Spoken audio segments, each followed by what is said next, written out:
बिस्मिल्लाहिर्रहमानिर्रहीम। आज हम क्वेश्चन नंबर 34 सॉल्व करेंगे। 34 क्वेश्चन ये दे रखा है उसने, और उसने पूछा है कि इसकी average value, RMS value, form factor और पीक फैक्टर फाइंड करें। तो अब इस क्वेश्चन में हम सबसे पहले हमें काफ़ी बार बता चुका हूँ कि इसकी हमने इक्वेशन बनानी है।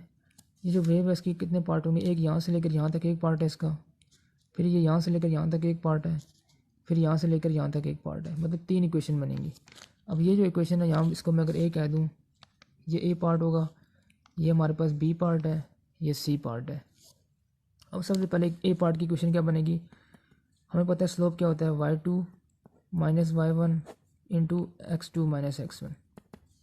अब y2 हमारे पास यहाँ पर देखें क्या है, ym है, तो ym लिख दे, ym माइनस y1 क्या 0 है, माइनस 0 डिवाइडेड बाई x2 हमारे पास क्या है, π/3 और 0, π/3 माइनस 0। तो यहाँ से हमारे पास एक क्वेश्चन जो आ जाएगी, क्या आ जाएगी, 3vm/π। अब जो भी एक्सिस होगा उस एक्सिस से मल्टीप्लाई कर देंगे, यहाँ पे अगर टी है तो टी एक्सिस से मल्टीप्लाई कर देंगे।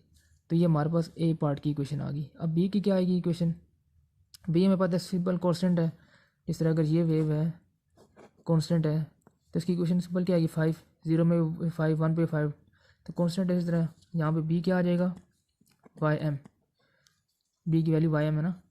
अब इसी तरह सी की, अब सी वैल्यू की इक्वेशन फाइंड करनी है यहाँ से लेकर यहाँ तक। किस तरह करेंगे, सी इज इक्वल टू, उसी तरह y2 क्या यहाँ पे जो एंड पॉइंट होगा उससे पहले लेंगे, y2 क्या यहाँ पे पाई माइनस y1 हमारे पास क्या है, y1 pi minus y, sorry 0, यहाँ पे y2 क्या हमारे पास 0 है ना, ये इस पॉइंट पे y2 0 है, y1 क्या है, ym है।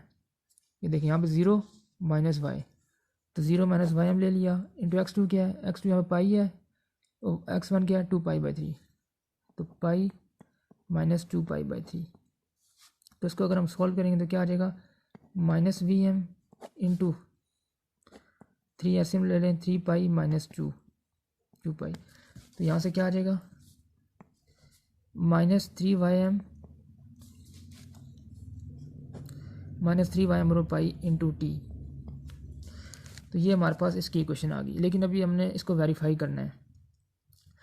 अब देखिए अगर इसमें अगर हम पाई पुट करें तो इस ग्राफ में देखें पाई में वैल्यू कितनी है, 0 आनी चाहिए, लेकिन इसमें पुट करते हैं हम सी की वैल्यू में माइनस 3vm/π। अब यहाँ पे अगर पाई पुट करेंगे तो हमें ग्राफ में पता चल रहा है कि पाई में वैल्यू कितनी है, 0 है, लेकिन अगर यहाँ पुट करें तो यहाँ पे क्या आ रहा है, माइनस 3vm आ रहा है। तो इसका मतलब इसको हम थोड़ी सी और मॉडिफाई करेंगे। किस तरह, अगर मैं इसको प्लस 3vm कर दूँ, किसी तरह से प्लस 3vm ऐड कर दूँ, तो अब देखें, अब यहाँ पे पाई पुट करें तो 0 आना चाहिए। पुट करते हैं पाई, माइनस 3vm इंटू पाई, मैंने यहाँ पे पाई पुट कर दिया, प्लस 3vm, पाई से पाई काट गया तो क्या आ जाएगा, 0। इसका मतलब है ठीक है, ये क्वेश्चन हमारी ठीक बन गई है, पाई में वैल्यू 0 आनी चाहिए थी, और ये इक्वेशन हमारे पास 3 इक्वेशन बन गई। पहली इक्वेशन ये है ए की, बी की ये है, और सी की ये इक्वेशन है। अब सिंपल फार्मूला में ये वैल्यू डाल देनी है। अब एवरेज निकालने का फार्मूला क्या होता है, एवरेज वैल्यू निकालने का फार्मूला होता है 1/t 0 से t ft dt। अब इसका टाइम पीरियड क्या होगा, यहाँ से लेकर यहाँ तक है, फिर आगे रिपीट हो रही है ना, तो इसलिए यहाँ पे क्या जाएगा 1/2π। अब देखिए यहाँ पे स्प्लिट करेंगे इसको हम फिर दोबारा, देखिए 0 से π/3 तक हमारे पास इक्वेशन ए है, 0 से π/3 तक, तो उसे यहाँ पे देखें 0 से π/3 तक इक्वेशन ए है, और ए की हमने अभी निकाल रखी वैल्यू, क्या ए की वैल्यू ये है 3ym/π इंटू टी, ये तो आ गई ए की। अब आगे क्या होगा, प्लस,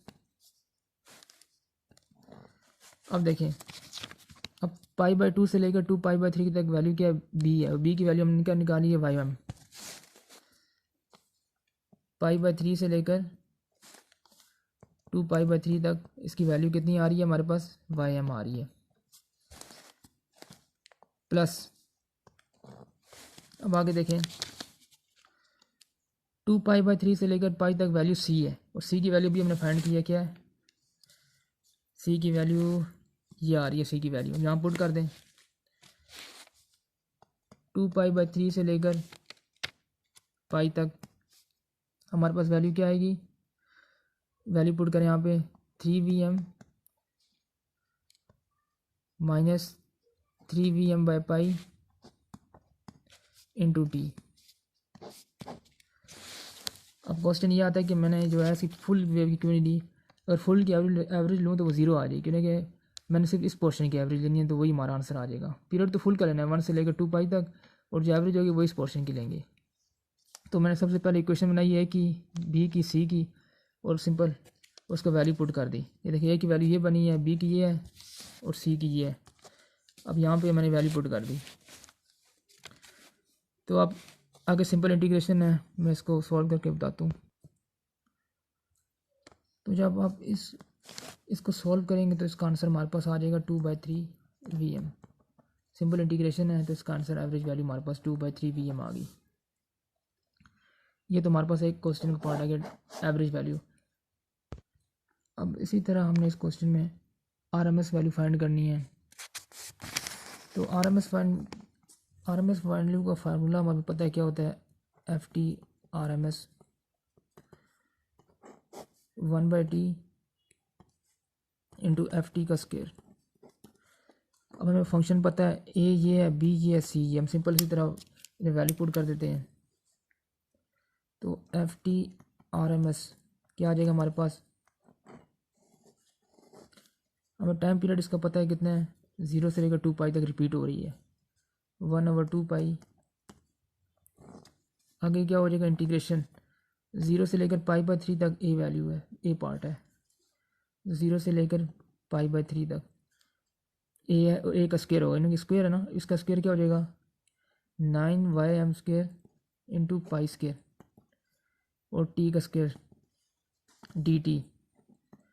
इसी तरह आगे क्या हो जाएगा, π/3 से लेकर 2π/3 तक कितनी है, बी है, बी की वैल्यू क्या है Ym स्क्वायर,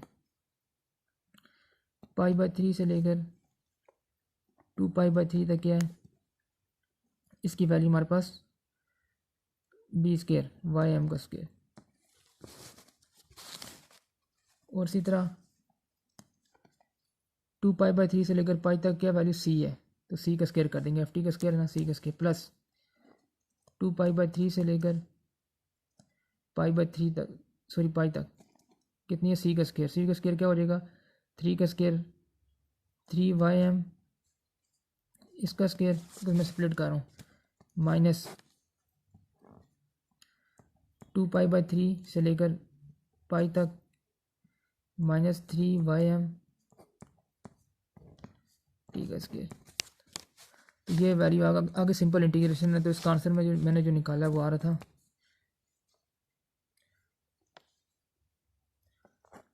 √5/3 Ym। ये देखिए ये हमने RMS वैल्यू निकाली है √5/3 और एवरेज क्या है 2/3 Vm, जो कि हमारा आंसर करेक्ट आ रहा है। अब इसी तरह अब ये जो क्वेश्चन है, क्वेश्चन नंबर 36, इसने पूछा वही ऊपर वाली वेव है उसका पीक फैक्टर फाइंड करें। तो पीक फैक्टर का हमारे पास फार्मूला क्या होता है, पीक फैक्टर की वैल्यू होता है मैक्सिमम वैल्यू और RMS वैल्यू। तो मैक्सिमम वैल्यू उसकी क्या है, इस ग्राफ में देख लें, मैक्सिमम यहाँ पे Ym है, तो मैक्सिमम वैल्यू यहाँ पे क्या आ जाएगी Ym। RMS वैल्यू क्या है, अभी हमने फाइंड की RMS वैल्यू यहाँ से √5/3